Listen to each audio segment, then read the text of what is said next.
വൽ ജാരിദിൽ ഖുർബാ, കുടുംബ ബന്ധമുള്ള അയൽവാസി, ജ്യേഷ്ഠൻ, അനുജൻ, സഹോദരൻ, വാപ്പായുടെ സഹോദരൻ, അങ്ങനെയുള്ള വലിയ ബന്ധങ്ങളുണ്ടല്ലോ, അവനോട് രണ്ട് ബാധ്യതയാണ്. വൽ ജാരിൽ ജുനുബി, അകന്ന അയൽവാസി എന്ന് പറഞ്ഞാൽ ബന്ധമില്ലാത്ത അയൽവാസി, കുടുംബ ബന്ധമില്ലാത്ത അയൽവാസി, ഇയാളോട് അയൽവക്കത്തെ ബന്ധവും അതുപോലെ കുടുംബ ബന്ധവും നീ പാലിക്കണമെന്നാണ് പരിശുദ്ധ ഖുർആനിൽ അല്ലാഹു തമ്പുരാൻ പറയുന്നത്. ഇസ്ലാമിന്റെ ദർശനപ്രകാരം നീ വീട് പണിയുമ്പോ നിന്റെ അയൽവാസിയുടെ വീടിന് ഒരു പ്രയാസമുണ്ടാകുന്ന രീതിയിൽ, കാറ്റ് തടയുന്ന രീതിയിൽ നീ വീട് പണിയാൻ പാടില്ല. ചിന്തിക്കണം. നമ്മൾ കാരണം നമ്മുടെ അയൽവാസിക്കും കൂടെ സമൃദ്ധി ഉണ്ടാകണം. നമ്മൾ കാരണം നമ്മുടെ ചുറ്റുപാടുകളിലുള്ളവർക്ക് സന്തോഷമുണ്ടാകണം. നമ്മൾ കാരണം പടച്ചോനെ ഇവന്റെ അടുക്കലാണല്ലോ ഞാൻ താമസിക്കുന്നത്, അങ്ങനെ ഉണ്ടാവാൻ പാടില്ല. ഹബീബായ മുഹമ്മദ് മുസ്തഫ സല്ലല്ലാഹു അലൈഹി വസല്ലമ തങ്ങൾ പറയുകയാണ്, അർബഉം മിൻ സആദത്തിർ റജുലി, ഒരു മനുഷ്യന്റെ ഭാഗ്യം, സൗഭാഗ്യം 4 എണ്ണമാണ്. ഒരാൾക്ക് സൗഭാഗ്യം കിട്ടിയത് 4 കാര്യങ്ങൾ അയാൾക്ക് കിട്ടിയോ എന്ന് നോക്കിയിട്ടാണ്. ഇത് ഞാൻ പറഞ്ഞു കഴിഞ്ഞാൽ നിങ്ങൾക്ക് എല്ലാവർക്കും മനസ്സിലാക്കാൻ കഴിയും ഞാൻ ഭാഗ്യവാനാണോ അല്ലേ എന്ന്. ഞാൻ അത്ര നേരം പറഞ്ഞപ്പോഴേക്ക് കുറെ ആളുകൾക്ക് ഉറക്കം വന്നോ എന്ന് ഞാൻ സംശയിക്കുകയാണ്. ഉറക്കം വന്നോ? ഇല്ല, അൽഹംദുലില്ലാ. അപ്പൊ ആ പറഞ്ഞ ആൾക്ക് ഏതായാലും വന്നിട്ടില്ല. പറയാത്ത ആൾക്കാർക്ക് ഇനി ഉറക്കം വരുന്നുണ്ടോ എന്നുള്ളത് നമുക്ക് നോക്കണം എന്നുണ്ടെങ്കിൽ ഒന്ന് എഴുന്നേറ്റ് നിൽക്കാൻ പറഞ്ഞാൽ എല്ലാവർക്കും റാഹത്ത്. ഞാൻ പ്രസംഗം തുടങ്ങിയിട്ട് എത്ര നേരമായി? അരമണിക്കൂറായോ? നിങ്ങൾ ആരും സമയം നോക്കിയിട്ടില്ല, പറയണതിരുന്ന് അങ്ങനെ കേൾക്കുക. 1 മണിക്കൂർ കറക്റ്റ് ആണോ? 1 മണിക്കൂറാണ്. ഇൻഷാ അല്ലാഹ് ഇനി 1 മണിക്കൂറും കൂടെ പോകും തോന്നുന്നുണ്ടല്ലേ? ഇൻഷാ അല്ലാഹ് അല്ലാഹു തആല സ്വീകരിക്കട്ടെ. അല്ലാഹു ഈ പറയുന്ന കാര്യങ്ങളൊക്കെ ജീവിതത്തിൽ അല്ലാഹു നമുക്ക് വലിയ വെളിച്ചമാക്കി തരട്ടെ. നമ്മുടെ ജീവിതത്തിലും സാമൂഹികമായ നമ്മുടെ ചുറ്റുപാടുകളിലൊക്കെ അല്ലാഹു വലിയ ബറക്കത്ത് തരട്ടെ. അപ്പൊ നമുക്ക് എഴുന്നേറ്റ് നിന്ന് ചെറിയൊരു സ്വലാത്ത് ചൊല്ലിയാലോ? എല്ലാവരും സ്വലാത്ത് ചൊല്ലൂ. തവസ്സൽനാ ബിബിസ്മില്ലാഹ് വബിൽ ഹാദി റസൂലില്ലാഹ് വകുല്ലി മുജാഹിദിൻ ലില്ലാഹ് വഅഹ്ലിൽ ബദ്രി യാ അല്ലാഹ് സ്വലാത്തുല്ലാഹ് അലാ ത്വാഹ റസൂലില്ലാഹ് സ്വലാത്തുല്ലാഹ് സലാമുല്ലാഹ് അലാ യാസീൻ ഹബീബില്ലാഹ്. ഉറക്ക് അശ്രദ്ധ രണ്ടും പോയവര് മാത്രം ഇരിക്കി, അല്ലാത്തവർക്ക് നിൽക്കാനും സൗകര്യമുണ്ട്, കിടക്കാനും സൗകര്യമുണ്ട്. എല്ലാവരും ഒക്കെ പോയോ? അൽഹംദുലില്ലാഹ് ഉറക്കൊക്കെ പോയി, എല്ലാരും ഉണർന്ന സ്ഥിതിക്ക് സഹോദരിമാരെ, ഞങ്ങൾ കാണുന്നില്ല എന്നുണ്ടെങ്കിലും നിങ്ങളൊക്കെ അവിടെ ഉറങ്ങാതിരിക്കുന്നുണ്ടാവുന്നതാണ് ഞങ്ങളുടെയൊക്കെ പ്രതീക്ഷ. ഇൻഷാ അല്ലാഹ് ബക്കറ്റുമായിട്ട് നമ്മുടെ സുഹൃത്തുക്കളുടെ അടുക്കൽ. ഇവരുടെ പേരെന്താണ്? അബ്ദുൽ ഹമീദ് സാഹിബാണ്. അപ്പൊ ഹമീദ് വരുന്ന സമയത്ത് ഒരു കാര്യം കൂടെ പറഞ്ഞിട്ട് തുടങ്ങിയാൽ മതി. ഹമീദ് കാ എന്താന്നറിയോ? ഇപ്പൊ കീശയെന്ന് ഇങ്ങനെ എടുത്തിട്ടുണ്ടാവും. എത്ര നമ്മൾ ഏറ്റവും കൂടുതൽ അള്ളാഹു എന്താ ഖുർആനിൽ പറഞ്ഞത്? ലൻ തനാലുൽ ബിർറ ഹത്താ തുൻഫിഖു മിമ്മാ തുഹിബ്ബൂൻ. നിങ്ങൾ ഏറ്റവും ഇഷ്ടപ്പെടുന്നത് നിങ്ങൾ ചെലവഴിക്കുന്നത് വരെ നിങ്ങൾ ആരും നല്ലത് ചെയ്തവരല്ല. ഇതൊരു ചെലവഴിക്കലാണല്ലോ. നമ്മളെ ഏറ്റവും ഇഷ്ടപ്പെടുന്നത് കാരണം നമ്മുടെ കീശയിലുള്ളതിൽ നമ്മൾ ഏറ്റവും ഇഷ്ടപ്പെടുന്ന നോട്ട് എത്രയാണ്? 10 റുപ്യ അല്ലേ? അതുകൊണ്ട് എല്ലാരും 10 റുപ്യ എങ്ങനെ ഇടുക? ഏത് ബക്കറ്റ് പിരിവ് നോക്കിയാലും 10 റുപ്യ. ഞാൻ പലപ്പോഴും പറയാറുണ്ട്, നമ്മുടെ നരേന്ദ്രമോദി 500 1000 ഒക്കെ നിരോധിച്ച കൂട്ടത്തിൽ ആ 10 രൂപ കൂടെ നിരോധിച്ചിരുന്നെങ്കിൽ നമ്മളെ ബക്കറ്റ് പിരിവൊക്കെ എന്നേ രക്ഷപ്പെട്ടേ. അപ്പൊ മിക്കവാറും നമ്മളുടെ ബക്കറ്റ് പിരിവ് കണ്ടാൽ നിരോധിക്കാൻ സാധ്യതയുണ്ട്. എവിടെ നോക്കിയാലും 10 റുപ്യ. ആ പ്രവണത അവസാനിപ്പിക്കണം. 10 റുപ്യക്ക് എന്താ കിട്ടുക? 1 കിലോ മത്തി ഞാൻ കഴിഞ്ഞ ചൊവ്വാഴ്ച ബുധനാഴ്ച എങ്ങാണ്ട് 1 കിലോ മത്തി വാങ്ങിയപ്പോ എത്ര വില എന്നറിയാം? 120 രൂപ 1 കിലോ മത്തിക്ക്. ഇവിടെ എത്രയാണ്? ഞാൻ ഇവിടെ വില കുറവുണ്ടെങ്കിൽ കുറച്ച് നമ്മുടെ നാട്ടിലേക്ക് കൊണ്ടുപോകാന്നോ ആലോചിക്കാൻ വേണ്ടി ചോദിച്ചതാണ്. 200 എന്നിട്ടാണോ നിങ്ങൾ 10 രൂപ ഇടുന്നത്? മത്തിയിൽ താഴെ ഉള്ള വല്ല മീനുണ്ടോ? ഇല്ലല്ലോ. മത്തിയില് താഴെ ഒരു മീൻ, ഏറ്റവും ലോക്കൽ മീനായിട്ട് എല്ലാവർക്കും കഴിക്കാൻ പറ്റുന്ന ഏത് കാലഘട്ടത്തിലും കിട്ടുന്ന ഒരു മത്സ്യം. അതുകൊണ്ടാണ് മത്തിനെ പറഞ്ഞത്. മാന്തളാവുമ്പോ അതിനേക്കാളും അപ്പുറാണ്, അയലയാവുമ്പോ അതിനേക്കാളും അപ്പുറാണ്. എന്നിട്ടാണ് അപ്പൊ ഇൻഷാ അല്ലാഹ് മത്തിയുടെ ഒരു പകുതി, ഒരു 1/2 കിലോ മത്തിയുടെ കാശെങ്കിലും നിങ്ങളുടെ ബിസ്മില്ലാഹിർ റഹ്മാനിർ റഹീം നല്ലൊരു സദഖ 10 എടുത്ത് കയ്യിൽ വെച്ച ആളുകൾ അതൊന്നും കൂടെ ഇട്ടിട്ട് അതിൽ എന്തെങ്കിലും കൂട്ടിയിടുക. അള്ളാഹു സ്വീകരിക്കട്ടെ, അള്ളാഹു കബൂലാക്കട്ടെ, അള്ളാഹു കബൂലാക്കട്ടെ. എല്ലാവരും ആമീൻ പറയാം. അള്ളാഹു സ്വീകരിക്കട്ടെ. എന്ത് മുറാദുകളോടെയാണോ നിങ്ങൾ ആ ബക്കറ്റിലേക്ക് സ്വതക്ക ചെയ്യുന്നത്, അള്ളാഹു ആ സ്വതക്കയെ സ്വീകരിക്കട്ടെ. അള്ളാഹു നിങ്ങളുടെ മുറാദുകൾ ഹാസുലാക്കി തരട്ടെ. ആമീൻ യാ റബ്ബൽ ആലമീൻ.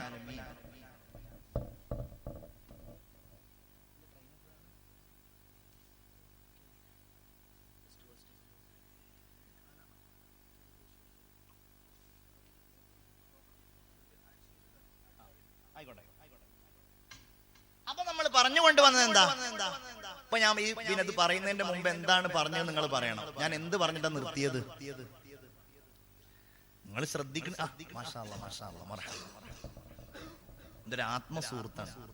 അള്ളാഹു ദീർഘായുസ് കൊടുക്കട്ടെ, ആരോഗ്യം കൊടുക്കട്ടെ. എന്തോ ഒരു ഓപ്പറേഷനുമായി ബന്ധപ്പെട്ട് എന്തോ ഒരു കാര്യം പറഞ്ഞിരുന്നു പ്രിയപ്പെട്ട റഹ്മാൻ, റിയാസ് റഹ്മാൻ. അള്ളാഹു താഴെ എന്ത് ബുദ്ധിമുട്ടുണ്ടെങ്കിലും അള്ളാഹു താഴെ നിറവേറ്റി കൊടുക്കട്ടെ. നിങ്ങൾ ആലോചിച്ച് നോക്കൂ, ഞാൻ ഇപ്പൊ എന്താ പറഞ്ഞത്? നിങ്ങൾ പറയും 4 കാര്യങ്ങൾ ഉണ്ടെങ്കിൽ ഒരാള് വിജയിയാണ്. എപ്പോഴും കേൾക്കുന്ന ഹദീസാണ്, ഞാൻ അതുകൊണ്ട് ചുരുക്കി പറയാം. 1, ഇംറഅത്തുൻ സ്വാലിഹ, സദ്വൃത്തയായ ഒരു ഭാര്യ. അതുണ്ടോ നമ്മൾ വിജയിച്ച ആളാണ്. എന്താണ് എല്ലാവരുടെയും മുഖം മങ്ങിയോ? നിങ്ങൾ വിജയികൾ തന്നെയല്ലേ ഇതില്. അള്ളാഹു തൗഫീഖ് തരട്ടെ, അള്ളാഹു അനുഗ്രഹം ചൊരിയട്ടെ. ആമീൻ യാ റബ്ബൽ ആലമീൻ. അതോ പണ്ടൊരാള് പറഞ്ഞതുപോലെയാണോ? പണ്ടൊരാള് കാര്യമായി വഅള് പറഞ്ഞുകൊണ്ടിരിക്കുകയാണ്. ഭയങ്കര വഅള്, ഉസ്താദ് ഭയങ്കര വഅള്. വഅളിന്റെ ഇടയിൽ ഉസ്താദ് അവറുകൾ വഅളൊക്കെ കഴിഞ്ഞിട്ട് ദുആ ചെയ്യാൻ പറഞ്ഞപ്പോൾ ഒരു സഹോദരിയുടെ ഭാഗത്ത് നിന്ന് ഒരു 250 രൂപയുടെ ഒരു സദഖ. ഉസ്താദെ കാര്യമായിട്ട് ദ്വാരക്കണം, എനിക്ക് എന്റെ ഭർത്താവിനോടൊപ്പം സ്വർഗത്തിൽ ഒരുമിച്ച് കൂടാൻ ആഗ്രഹമുണ്ട്, സംഭാവന 250 രൂപ. ഉസ്താദിന് ഭയങ്കര സന്തോഷമായി, കാരണം വഅള് സ്വീകരിച്ചതിന്റെ അടയാളാണല്ലോ. അങ്ങനെ ഉസ്താദ് ഇങ്ങനെ ദ്വാരക്കുന്നതിന്റെ ഇടയിലുണ്ട് ആണുങ്ങളുടെ ഭാഗത്ത് നിന്ന് 500 രൂപയുടെ വേറെ ഒരു സദഖ. ഉസ്താദെ നേരത്തെ ചെയ്ത ദുആ സ്വീകരിക്കാതിരിക്കാൻ വേണ്ടി അങ്ങ് ദ്വാരക്കണം. ഞാൻ ഈ സ്ത്രീയുടെ ഭർത്താവാണ്, സ്വർഗത്തിൽ ദുന്യാവ് തന്നെ എങ്ങനെയാ പോണെന്ന് അറിയില്ല, സ്വർഗത്തിലെങ്കിലും ഒന്ന് സമാധാനം ആയിക്കോട്ടെ. തമാശയായിട്ട് പറയണമെന്നുണ്ടെങ്കിലും അങ്ങനെയുള്ളവരാണോ? അല്ല. ഏതായാലും അത് വിജയത്തിന്റെ അടയാളമാ. 1 അൽ മർഅത്തു സ്വാലിഹ,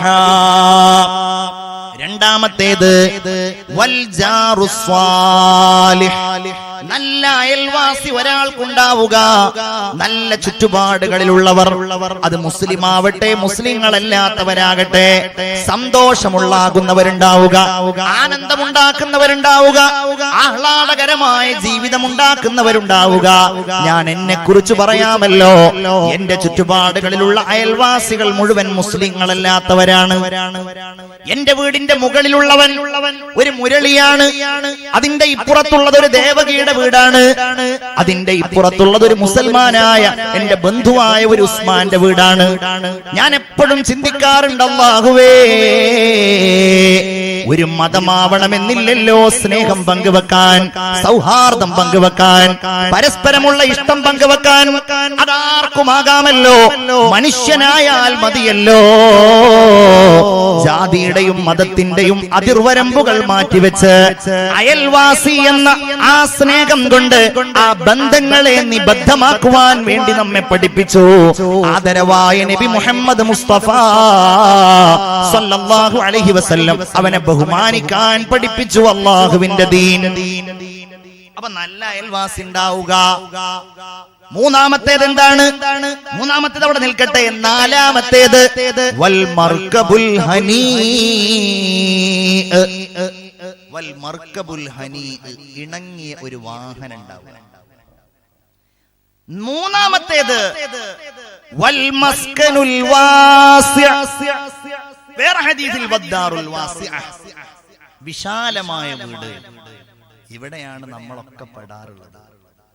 നമ്മുടെ മനസ്സിനാണ് വിശാലത. ഞാനൊരാളുടെ വീട്ടിൽ പോയി. ആ വീട്ടിൽ പോയപ്പോ എന്നെ സംബന്ധിച്ചിടത്തോളം കാഴ്ചയിലത് ചെറിയ ഒരു വീടാണ്. പക്ഷെ ആ മനുഷ്യന്റെ മനസ്സ് വളരെ വിശാലമാണ്. കാരണം അയാൾക്ക് ആ വീട് എല്ലാ സൗകര്യമുള്ള വീടായിട്ട് അനുഭവപ്പെടുന്നു. നിങ്ങളുടെ വീടുകളെ കുറിച്ച് ആലോചിക്കുക. എന്നിട്ട് നിങ്ങൾ ചിന്തിക്കുക, എന്റെ ഈ വീട് അൽഹംദുലില്ലാഹ് ഇതിലെനിക്ക് താമസിക്കാനുള്ള വിശാലതയുണ്ടല്ലോ, സൗകര്യങ്ങളുണ്ടല്ലോ, ഇതെനിക്ക് മതിയായതാണ്. ഇനി ഇതിന്റെ മുകളിൽ ഞാൻ വീട് വെക്കുന്നില്ല, ഇതിനെ ഞാൻ വിശാലമാക്കുന്നില്ല എന്ന് ചിന്തിച്ച് ഉള്ള വീട് കൊണ്ട് തൃപ്തിപ്പെട്ടാൽ റഹ്മാനായ റബ്ബ് അത് വിശാലമായ വീടാക്കുകയാണ്.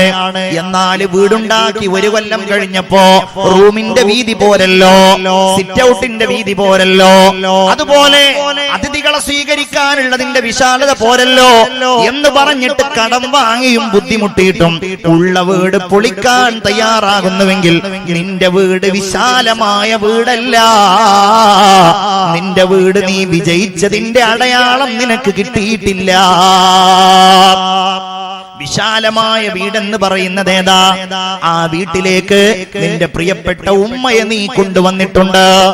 നിന്റെ പ്രിയപ്പെട്ട ഉപ്പ അവിടെ താമസിക്കുന്നുണ്ട്, നിന്റെ ഭാര്യ എവിടെയുണ്ട്, നിന്റെ മക്കൾ എവിടെയുണ്ട്, നിന്റെ ഉമ്മാക്കുള്ള സേവനം നീ ചെയ്യുന്നുണ്ട്, നിന്റെ വാപ്പാക്കുള്ള സന്തോഷം നീ ചെയ്യുന്നുണ്ട്. നിന്റെ ഉമ്മാക്ക് രാത്രി ചോറ് പറ്റില്ല, നിന്റെ ഉമ്മാക്ക് രാത്രി കഞ്ഞിയാണ് പറ്റുക. ആ കഞ്ഞിയാണ് നീ ഉമ്മാക്ക് കൊടുക്കുന്നത്. നിന്റെ ഉപ്പാക്ക് രാത്രി ചപ്പാത്തിയാണ് വേണ്ടത്, നീ ആ ചപ്പാത്തിയാണ് കൊടുക്കുന്നത്.